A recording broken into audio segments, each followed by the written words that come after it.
Friends বন্ধুরা, চলে এসেছি দেখো রান্না নিয়ে। এখানে দেখো ফুলকপি আলু ভাজছি, তোমাদের রান্নাটা একটু সামনে এনে দেখাই। দেখো এদিকে একটা কড়াই বসিয়েছি, তেলটা গরম বসিয়েছি, আর এখানে ফুলকপি আলু টমেটো দিয়ে এটাকে পুরোটা একটা পাতলা মাছের ঝোল করবো। কি মাছ সেটা তোমাদেরকে দেখিয়ে দেবো একটু দাঁড়া।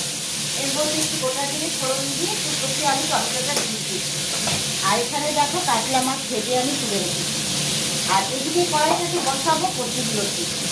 আর আজকে করবো লতি প্লেন করবো, প্রতিবার চিংড়ি মাছ দিয়ে করি, তা আজকে করবো কিন্তু শুধু মানে চিংড়ি মাছটা কোনো কিছু দেবো না, সর্ষে বাটাও দেবো না, একদম প্লেন করবো। তা তার জন্য আমি নিয়ে নিলাম একটু কালো জিরে, খুবই অল্প, আর একটু রসুন আমি এত থেতো করে রেখেছি। এখানে তোমার 10-12 কোয়া রসুন আছে, থেতো করে রেখেছি। এই রসুনটা আমি দিয়ে দিই।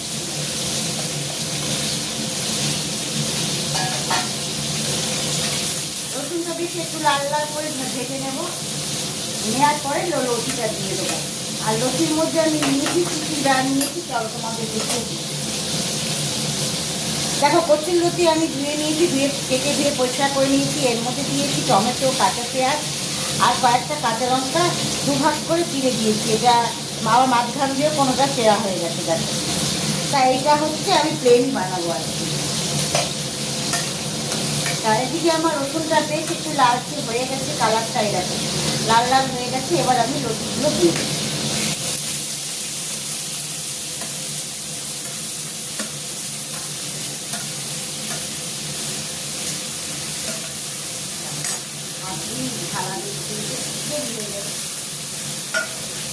লতিগুলো সব দেখো দিয়ে দিলাম। এবার এর মধ্যে আমি দেবো অল্প একটু লবণ আর হলুদ আর মিষ্টি, আর কিচ্ছু দেবো না। আর লতিটাকে কিন্তু আমি সিদ্ধও করে নিই, কেন বলো তো, এটা তো বেশি লতি, তার জন্য বলতো খুব নরম করছি আর সিদ্ধ করে নিই। কেন আমার আবার লতি খেতে খেতে গেলে ভালো লাগে না, একটু গোটা গোটা থাকলেও খেতে ভালো লাগে, তার জন্য সিদ্ধ করে নিই। যেগুলো তোমার কি বল চাষ করা লতি বড় বড় মোটা মোটা হয়, সেগুলোকে সিদ্ধ করে নিলে ভালো। আর এদিকে আমার ফুলকপি আলুটাও কষানো হয়ে গেছে, এর মধ্যে আমি মশলা দেবো, চলো দেখতে থাকি। তো এর মধ্যে আমি দিয়ে দিচ্ছি অল্প একটু জিরে গুঁড়ো, আর দিয়ে দিচ্ছি শুকনো লঙ্কার গুঁড়ো, প্যাকেটটা সেরাটা দিয়ে হয়ে গেছে, এটা লঙ্কার গুঁড়ো,